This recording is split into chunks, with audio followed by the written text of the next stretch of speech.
Olá pessoal, sejam bem-vindos aqui ao vídeo. A gente vai tratar hoje um pouquinho sobre a resolução de problemas de probabilidade, tá? A gente vai dar uma focada maior em questões do Enem, então a gente vai fazer um repasso por essas questões. E a minha intenção é que a gente trabalhe tanto a resolução, aqui a intenção não é ser um vídeo de rápida duração com várias coisas, tá? A intenção é falar sobre o conteúdo, resolver a questão e chamar um pouquinho da teoria para a gente relembrar alguns conceitos que possam ter ficado meio que perdidos por aí. A gente vai conseguir fazer essa retomada, acredito eu, sem nenhum grande problema, tá bom? Então, vamos lá, sem mais enrolações. Vamos conhecer nosso primeiro problema aqui separado. São algumas questões mais recentes, tá? Aqui a gente está com a aplicação 2020. Essa é uma questão de nível considerado bastante fácil. A gente só precisa dominar dois conceitozinhos para trabalhar. O primeiro conceito que a gente vai ter é do conceito de valor esperado, tá? E o outro conceito é dessa situação aqui de eventos complementares, tá? Então vamos lá. Suponha que uma equipe de corrida de automóveis dispunha de 5 tipos de pneu, 1, 2, 3, 4 e 5, em que o fator de eficiência climática, ele está falando aqui é C, né? É um índice que fornece esse comportamento do pneu no uso dependendo do clima. Então nós temos várias configurações de cada pneu, né? O pneu 1 com chuva, ele tem 6, sem chuva 3. Com chuva 7, sem chuva menos 4. Com chuva menos 2, com chuva 10, com chuva 2, sem chuva 8, com chuva menos 6 e sem chuva 7. Isso aqui são os índices que a gente vai procurar, digamos que são os pesos dessas probabilidades que a gente vai encontrar aqui, tá? Aí ele fala aqui, o coeficiente de rendimento climático, CRC, de um pneu é calculado como a soma dos produtos dos fatores de eficiência climática, que é esse índice que a gente viu anteriormente.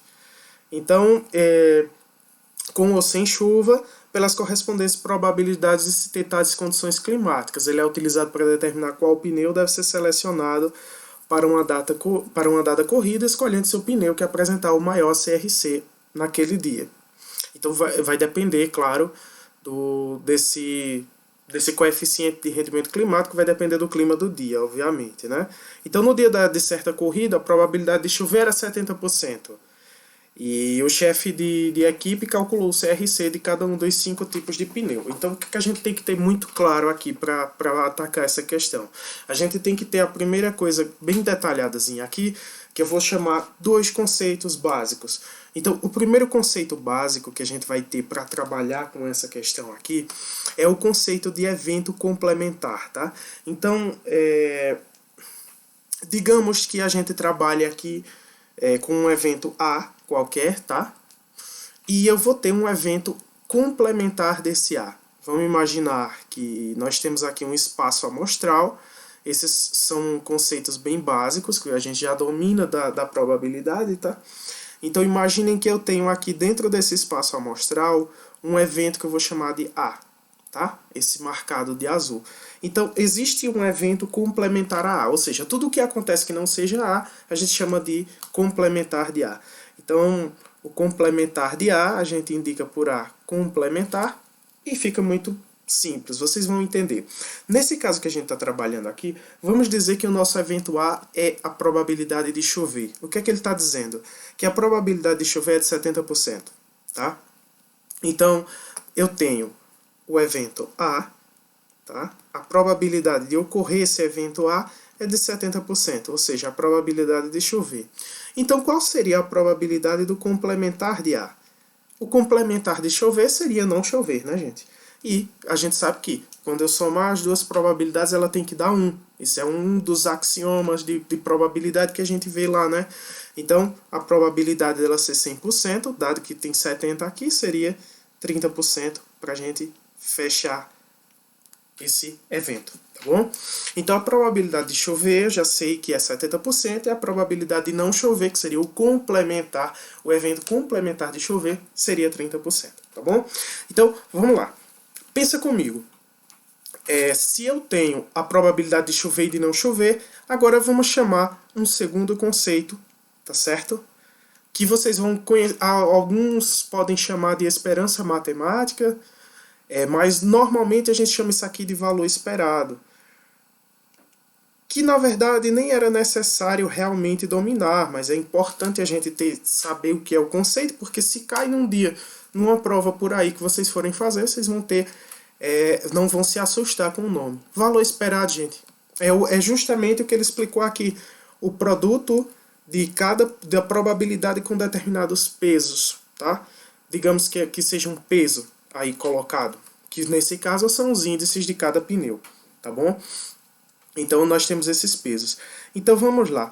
Vamos colocar aqui, eu vou colocar aqui do lado, tá?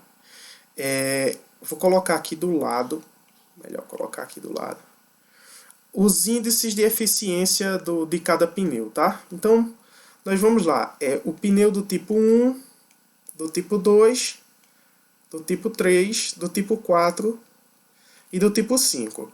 O que tiver a melhor eficiência, a gente vai trabalhar. E lembrem-se que a probabilidade de chover, que seria a probabilidade de chover, nosso evento A, é de 70%, que se eu quiser escrever aqui em decimal, seria 0,7.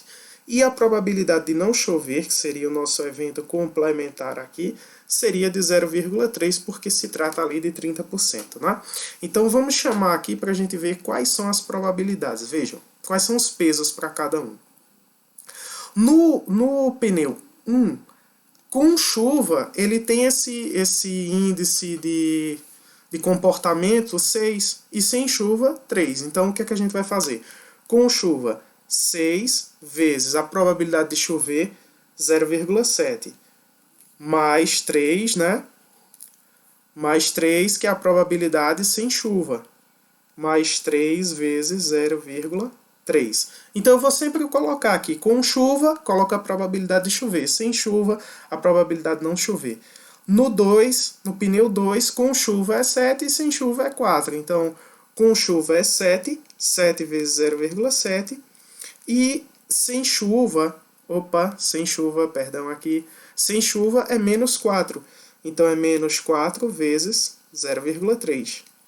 No pneu, sem colocar aqui, dá para fazer. No pneu 3, com chuva é menos 2, então é menos 2 vezes 0,7. E sem chuva é 10, então mais 10 vezes 0,3. No tipo 4, com chuva é 2, então é 2 vezes 0,7. E sem chuva é 8, então é 8 vezes 0,3. E com chuva no tipo 6 é menos 6, né? Então menos 6 vezes 0,7 mais 7 vezes 0,3. Então colocados aqui todos os índices de rendimento, colocados esses índices de rendimento, que a gente vai calcular os coeficientes, vamos colocar aqui, né? Vejam que eu só estou trabalhando com uma casa decimal, então para a gente é super fácil, e estrategicamente eles selecionaram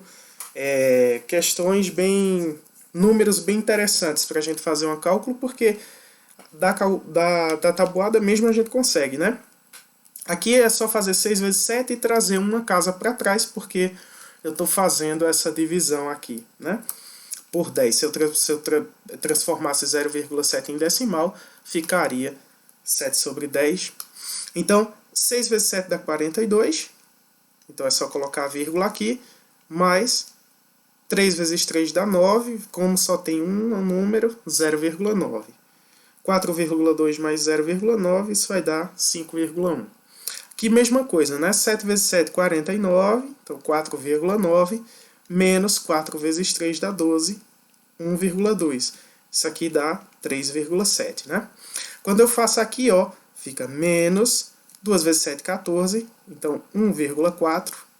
Mais 10 vezes 0,3. Isso aqui dá 3, né? Então 3 menos 1,4 dá 1,6.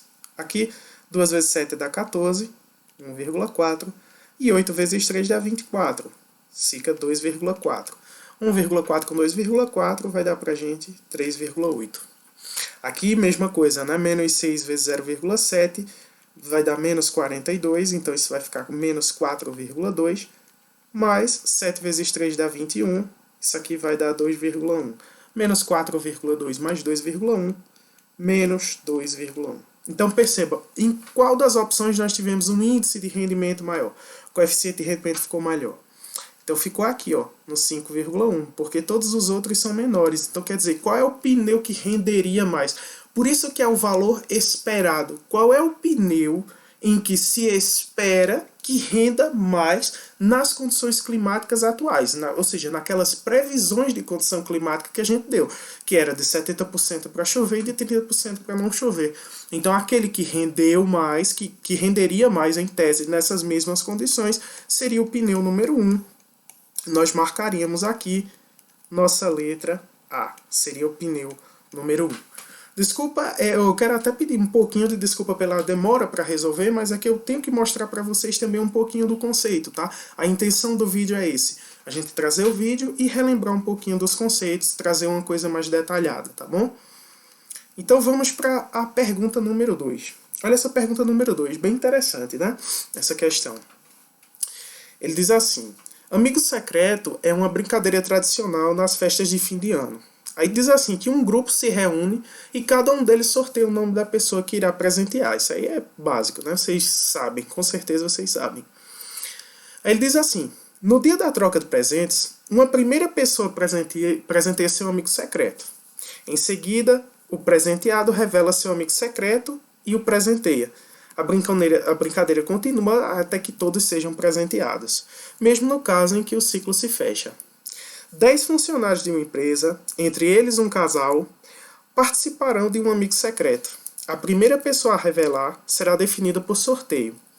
A pergunta é: qual é a probabilidade de que a primeira pessoa a revelar o seu amigo secreto e a última pessoa presenteada sejam as duas pessoas do casal? Olha, gente, é muito importante essa questão, porque a gente vai evocar, tá? Ela é uma probabilidade clássica, então a gente vai precisar evocar um pouquinho de análise combinatória, tá? Não precisa, Anderson, vai precisar de conceitos elaborados, de problemas mirabolantes? Não. Uma estratégia bem simples a gente consegue resolver. Com o princípio multiplicativo a gente já consegue resolver isso aqui sem nenhuma bronca. O que eu quero atacar, eu quero mostrar a forma como a gente ataca um problema desse tipo. Vê, você pode começar com o seguinte. Imagina o teu problema sem nenhuma restrição.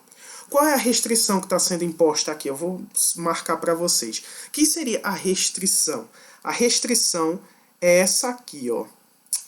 Ele diz aqui, qual é a probabilidade de que a primeira pessoa a revelar o seu amigo secreto? Ó, então ela começa aqui. A primeira pessoa e a última presenteada sejam as duas pessoas do casal que tem nessa empresa. Então tá aqui o problema. O que a gente vai fazer? Eu quero que a gente comece atacando esse problema sem essa restrição. Imagina que não tem nada. Eu só quero saber as probabilidades de todo mundo se presentear de boa, tranquilo, sem nenhuma ordem. Tá certo? Então, vamos imaginar que são 10 pessoas, né? Então, vamos aqui. 1, 2, 3, 4, 5, 6, 7, 8, 9, 10. Passou um pouquinho aqui, mas nada não. Ou deixa eu apagar aqui, eu apago aqui e acrescento aqui no começo. Então imaginem que eu só estou com 10 pessoas, sem nenhuma restrição. Então vejam. Então aqui vamos supor que a gente está atacando as probabilidades das pessoas serem sorteadas aqui sem nenhuma condição específica. E eu só quero saber, por exemplo, para esse primeiro lugar, se eu tenho 10 pessoas, quantas são as possibilidades de pessoas a serem sorteadas? Vocês vão dizer para mim, Anderson, são 10. Realmente, são 10. E depois, sobram quantas para esse segundo, sendo que uma primeira já foi? 9. E depois, 8. E depois, 7. E depois, 6. E depois, 5. E depois, 4. E depois, 3. E depois, 2. E depois só sobra uma. Isso aqui é a ordem, vamos dizer que seja a ordem de ser presenteado, tá certo? A ordem de ser presenteado. Aí vocês imaginam que eu estou trabalhando aqui de boa, não tem nenhuma obrigação, não assumi nenhuma obrigação. Eu quero que vocês tentem lembrar isso aqui, ó. 10 vezes 9, vezes 8, vezes 7, vezes 6, vezes 5, vezes 4, vezes 3, vezes 2, vezes 1. Isso lembra o que para vocês? Ah, isso lembra fatorial, né? Isso lembra fatorial, né?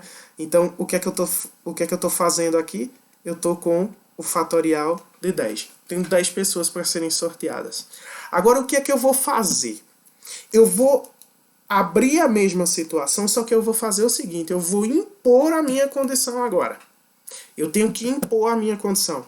Qual é a imposição que eu tenho que colocar? Que a primeira e a última pessoa sejam um casal. Essa é a minha ideia. Eles têm que ser um casal. Então eu vou atacar de certa forma.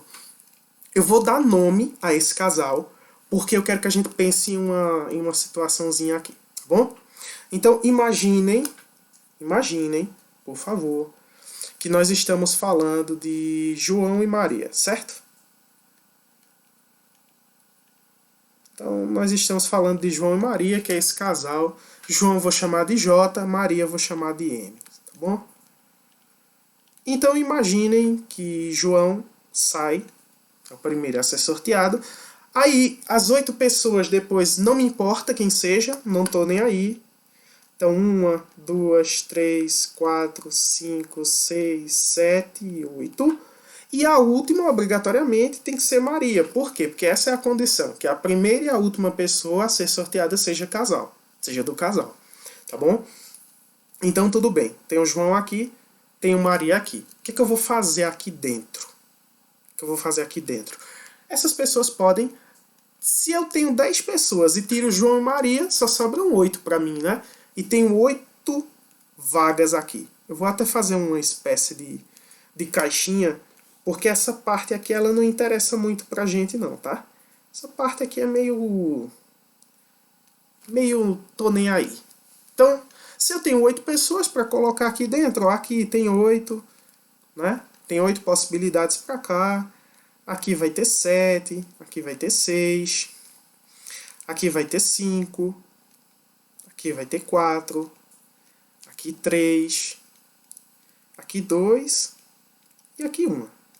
Então, de boa. Pra mim tá tudo bem. Molezinha, tranquilo. Fácil. O que é que tá acontecendo aqui? Eu estou permutando de lugar essas pessoas, tá? Elas podem ser sorteadas em quaisquer ordens. Não sei se vocês percebem, mas isso tudo aqui pra mim vai dizer que isso é 8 fatorial. Mas João e Maria, né? Porque vocês concordam que pode ser João aqui e Maria aqui, mas pode ser Maria aqui e João aqui. Tanto faz. Era a mesma situação. Então eles podem trocar de lugar. Então eles vão ter 2 lugares para se permutar, né? Então aqui 2 lugares. Tá bom? Então, dentro do conceito de probabilidade, o que é que a gente vai ter? Vamos lembrar que a probabilidade clássica, né? A probabilidade de um evento ocorrer é o quê? É o número de eventos favoráveis pelo número de casos do espaço amostral. Então, se eu olhar para cá, só passar um pouquinho aqui, que seriam meus eventos favoráveis, aqueles que é favorável para mim que ocorra. É favorável para mim que ocorra 8 fatorial vezes 2. E quais são os casos totais? A gente calculou aqui, ó, sem nenhuma restrição, 10 fatorial. Estrategicamente, eu posso abrir isso aqui dessa forma. Posso colocar 8 fatorial vezes 2, multiplicado por 10, vezes 9, vezes 8 fatorial. Porque vocês concordam comigo que vai coincidir esse 8 fatorial com 8 fatorial aqui. Quando eu dividir, isso vai dar 1. Então eu posso cortar aqui. O que é que sobra para mim? 2 em 10 vezes 9 dá 90. Posso simplificar isso aqui por 2. Tá? E isso aqui vai ficar 1 em 45. Então percebam que a probabilidade de ocorrer isso aqui, de que essa pessoa realmente seja de que essa pessoa, de que a primeira e a última pessoa sejam um casal, é dado em 1 em 45. 1 em 45 casos, marcaria aqui letra B, tá bom? Essa é uma das mais interessantes, tá? Porque a gente vai abordar ela de outra forma. Vê só. Em um determinado ano, os computadores da Receita Federal de um país identificaram como inconsistentes 20% das declarações. Então eu quero deixar bem marcado aqui. Então foram declaradas inconsistentes 20% dessas declarações de imposto, tá bom? Aí ele diz, né, ele explica, uma declaração é classificada como inconsistente quando apresenta algum tipo de erro ou conflito nessas informações que são apresentadas.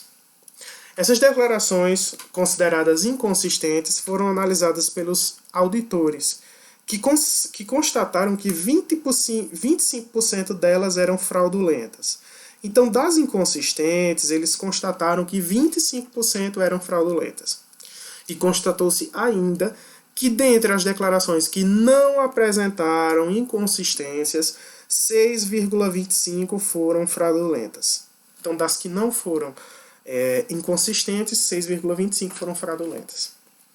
Aí ele pergunta, qual é a probabilidade de, nesse ano, a declaração de um contribuinte ser considerada inconsistente, dada que era fraudulenta? A gente vai lembrar de dois conceitos importantes aqui.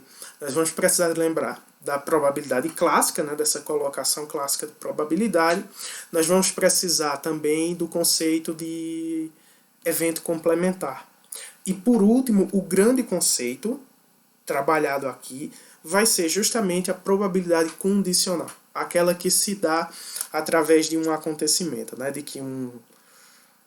que acontece um evento dado que outro já ocorreu. Então a gente tem que pensar dessa forma para começar a trabalhar. Para responder essa questão, eu vou montá-la como um mapa, tá? E a gente vai utilizar aqui o que a gente chama de árvore de possibilidades. Eu não sei se vocês já trabalharam com isso dentro do ensino médio de vocês, mas se não, vocês vão ver que é super fácil a gente trabalhar, né? Então percebam, nós temos as declarações, certo? Então nós temos as declarações que foram consideradas o quê? Que foram consideradas inconsistentes. É essa a informação. Se uma declaração é inconsistente, se uma parte é inconsistente, quer dizer que o resto é o quê? Consistente. E depois dessa situação, a gente trabalhou com dois aspectos. Quais foram os aspectos? Que elas poderiam ser fraudulentas ou poderiam não ser fraudulentas. Então, a gente vai trabalhar com duas vertentes também aqui, tá? E quais são as vertentes? As vertentes em que elas possam ser fraudulentas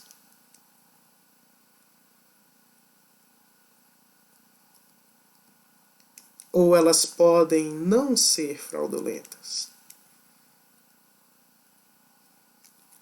Então aqui elas podem ser fraudulentas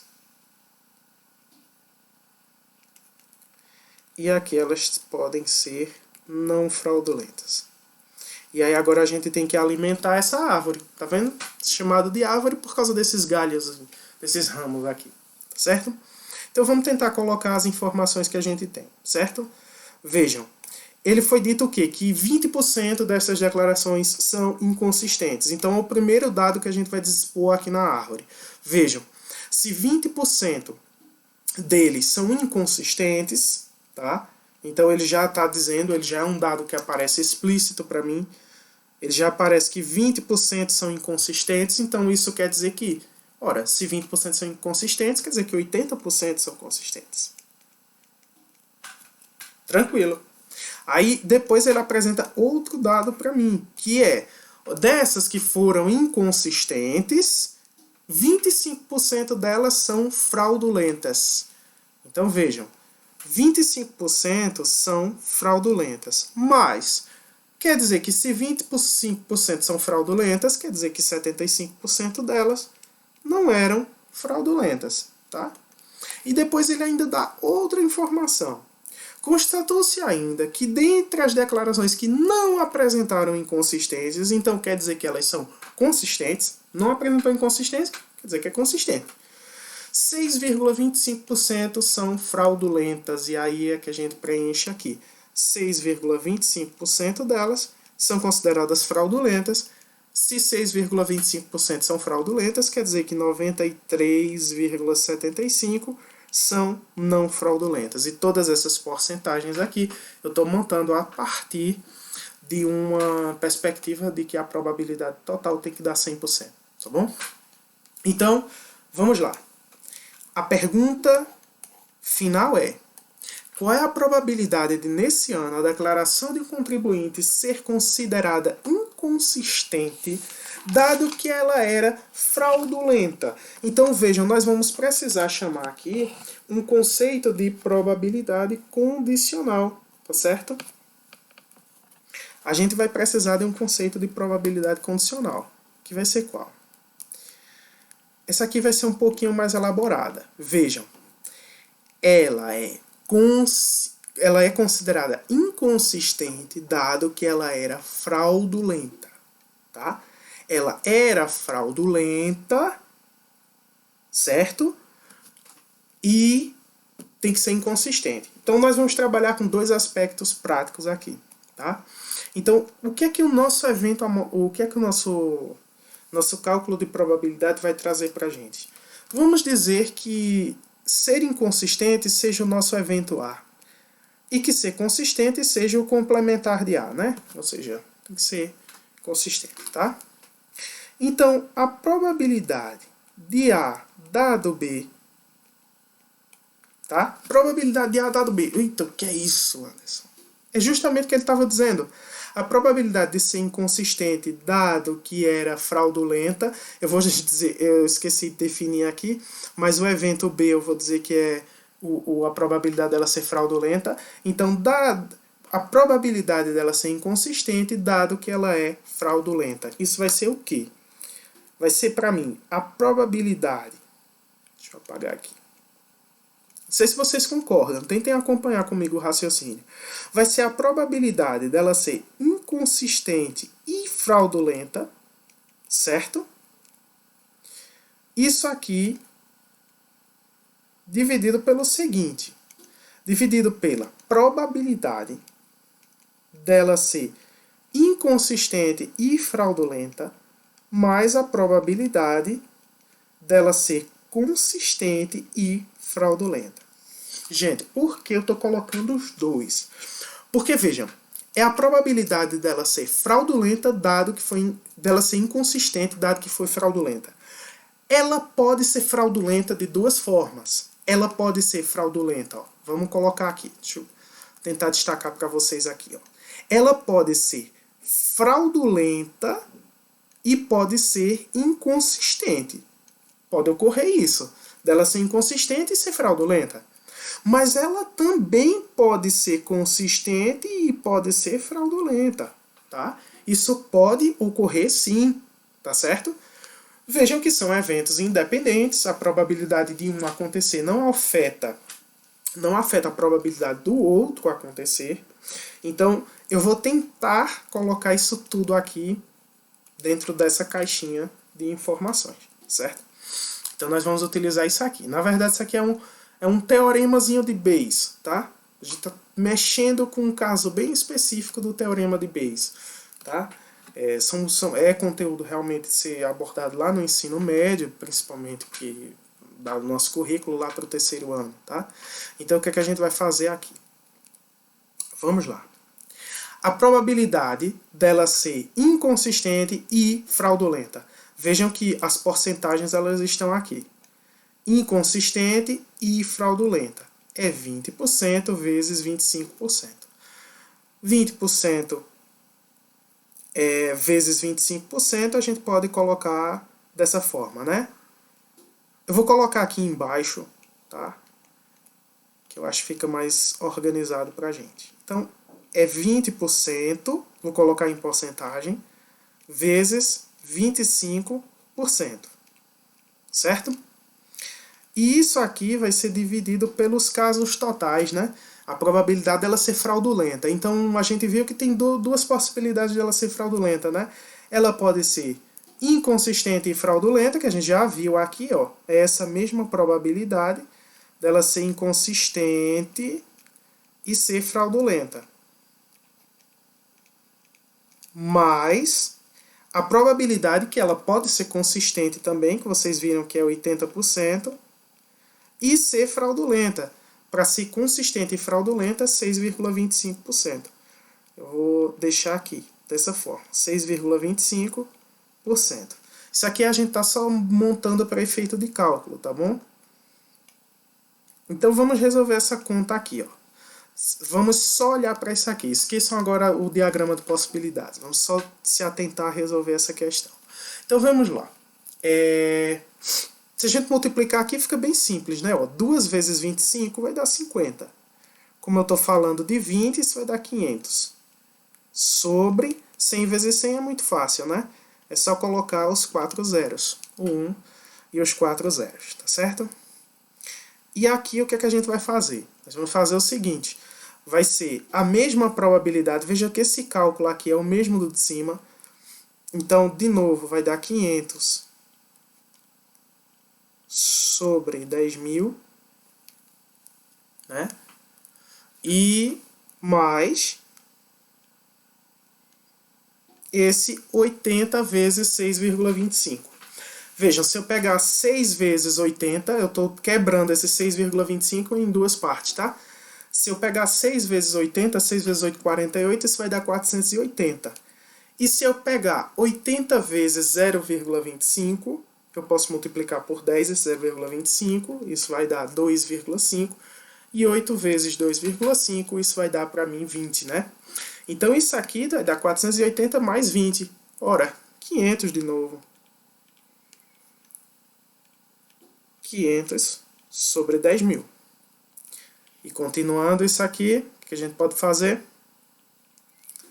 Isso aqui, a gente pode colocar 500 sobre... Eu posso simplificar, né?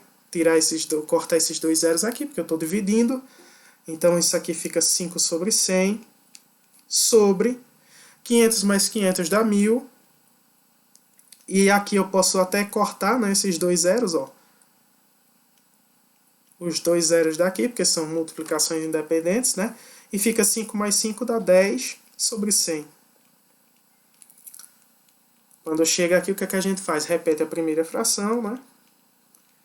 E multiplica pelo inverso dessa segunda fração.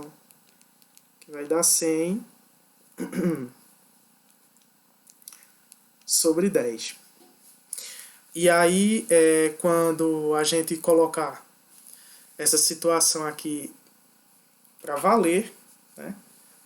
5 dividido por 10, isso vai dar 0,5, né? Porque esse 100, com esse 100 a gente corta, tá? É uma multiplicação. E 5 dividido por 10 vai dar 0,5. Ora, 0,5, isso é a nossa probabilidade, tá? Que se fosse em termos de porcentagem seria 50%. Como é 0,5, nós vamos aqui direto para a letra E. Veja que aqui ele colocou 0,5 mil. Vocês sabem que esses zeros aqui, logo no final, são desprezíveis, né? Quando a gente está falando de decimais, tá bom?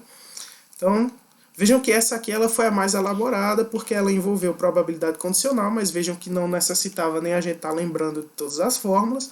Bastava que a gente montasse essa árvore que a gente ia enxergar o problema acontecendo.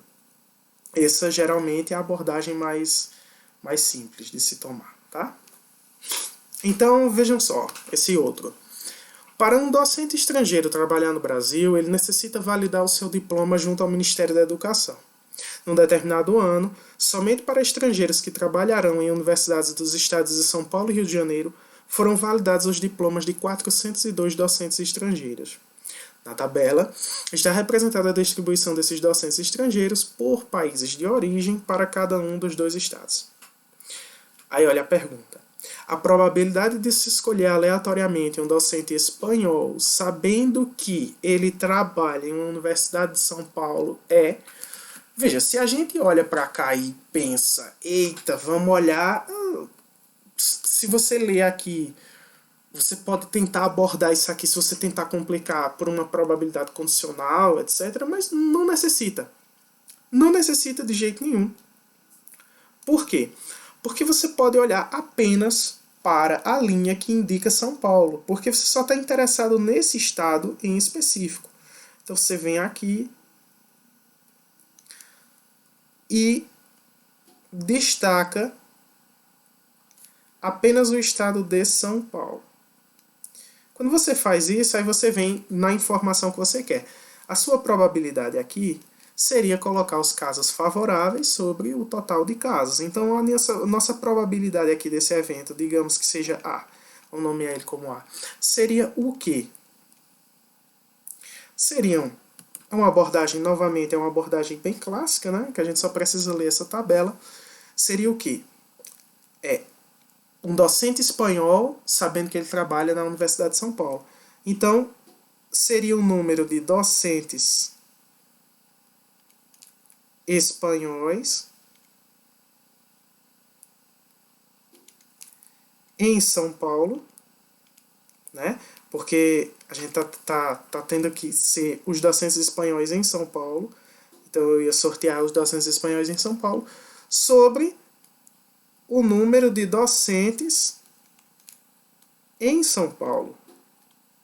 Então, a probabilidade desse evento ocorrer é qual? Ora, quantos docentes espanhóis eu tenho em São Paulo? Aqui, ó. País de origem, 60. E quantos são os docentes os docentes estrangeiros que atuam em São Paulo, que vão atuar em São Paulo? Olha aqui, ó. 239. A tabela já nos mostrou. Então vejam que ela é uma questão fácil. A gente marcaria aqui. Letra B de balão. São 60 em 230, só 60 entre 239 docentes estrangeiros lá em São Paulo, tá? E aqui, novamente, vai ter essa questão que vocês poderiam atacá-la de duas maneiras diferentes, eu vou mostrar para vocês, tá? Vamos lá. Uma empresa sorteia prêmios entre os funcionários como reconhecimento pelo tempo trabalhado. A tabela mostra a distribuição de frequência de 20 empregados dessa empresa que tem entre 25 e 35 anos trabalhados. A empresa sorteou entre esses empregados uma viagem de uma semana, sendo 2 deles escolhidos aleatoriamente. Então nós temos aí a tabela com o tempo de serviço e o número de trabalhadores. A pergunta é, qual é a probabilidade de que ambos os sorteados tenham 34 anos de trabalho? Vejam, essa questão ela pode ser colocada de duas maneiras. Primeiro, vamos entender qual é o nosso cenário. Qual é o cenário da questão? Duas viagens, na verdade são duas viagens, né? É uma viagem para 2 funcionários.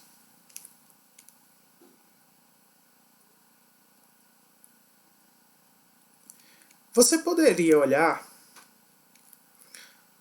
de duas formas essa questão. Você poderia colocar um olhar da análise combinatória, propriamente dita, que vai ser essa, digamos que eu vou chamar aqui de resolução.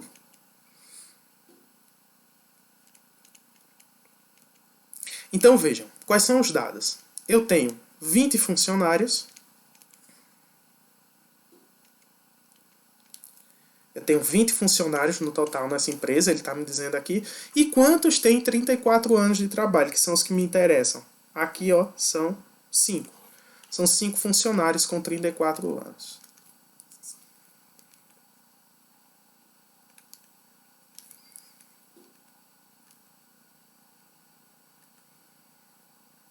Então vamos lá. São 5 funcionários com 34 anos de trabalho. Eu posso olhar essa questão aqui de duas formas, né? A primeira que eu vou tentar aqui é pensar assim, ó. A probabilidade de isso aí acontecer seria quem? Seria como escolher 2 funcionários entre 20. É como aquela questão que a gente fez anteriormente. Tira a restrição dela por enquanto, some com a restrição.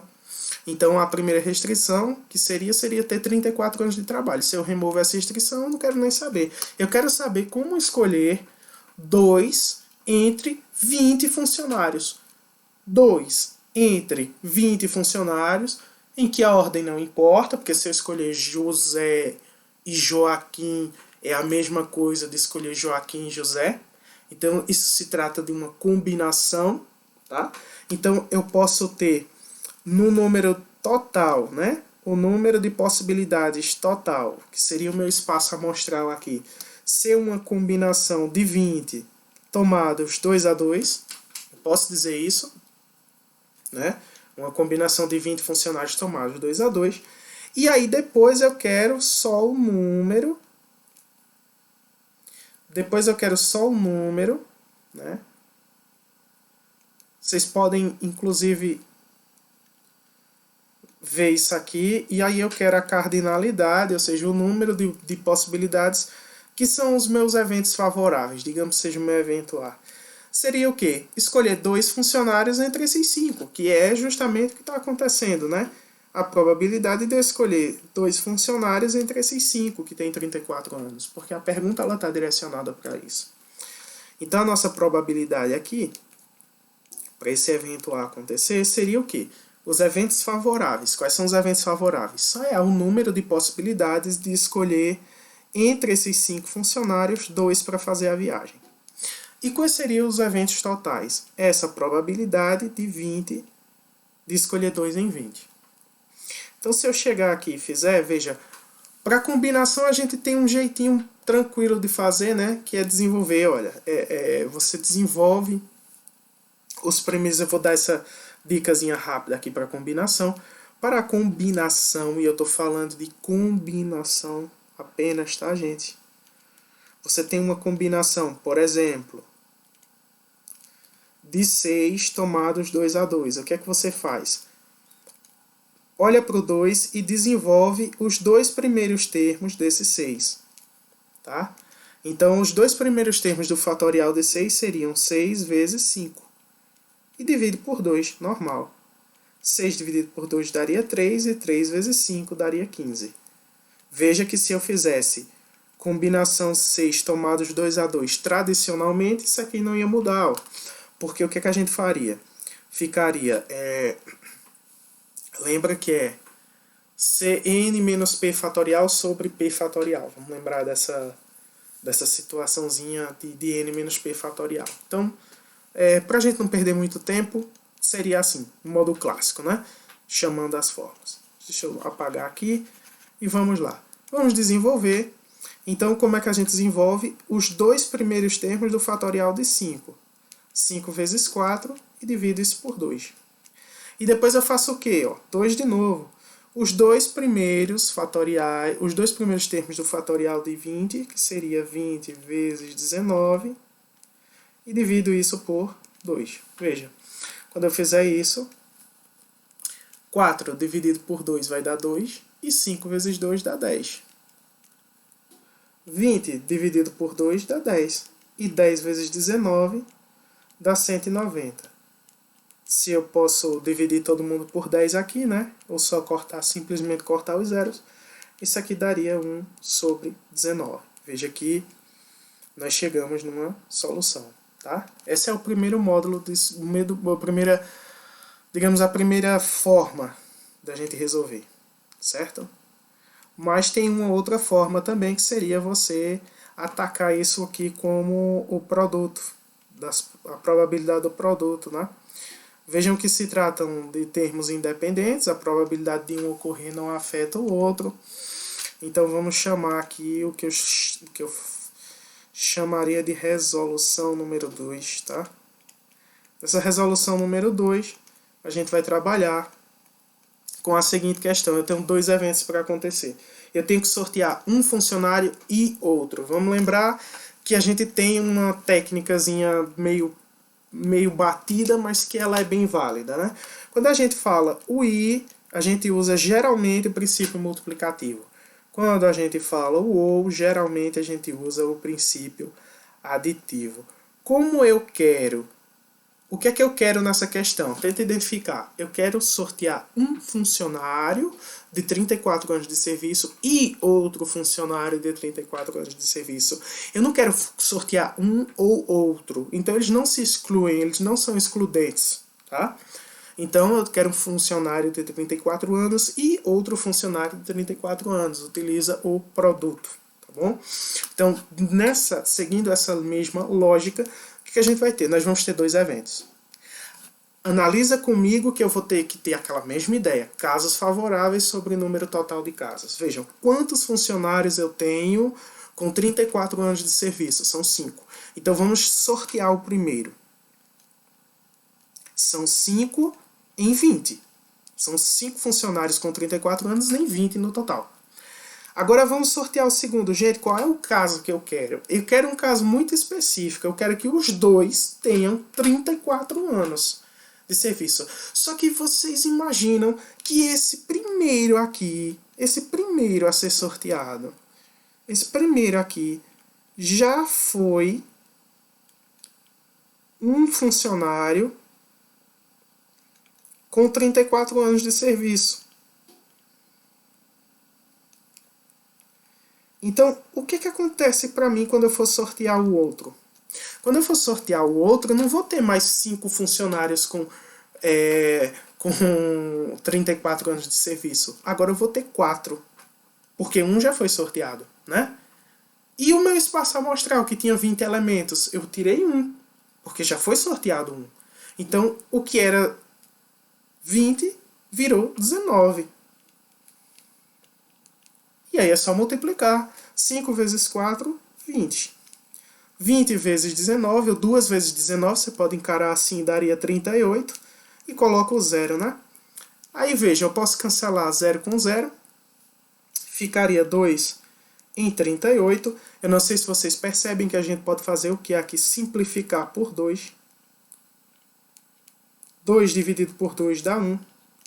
E 18 dividido por 2 dá 19. Então vocês percebam que nós chegamos à mesma solução, só que por dois métodos diferentes. Isso aqui não tem método certo nem método errado. Vai ter um método que tu se assemelha mais, que tu se identifica mais para resolver.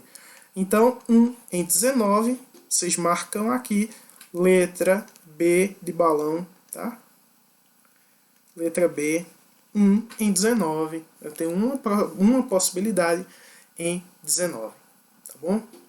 Então, agradeço aí pela paciência de vocês. Eu sei que demorou bastante tempo, mas é porque foi bem mastigado, porque eu tive que abordar um pouquinho do conteúdo também, tá bom? No mais é só isso. Bons estudos para vocês e a gente se vê por aí nas próximas aulas e provavelmente com vocês aprovados no vestibular daqui a um tempinho, tá bom? No mais é isso. E até já.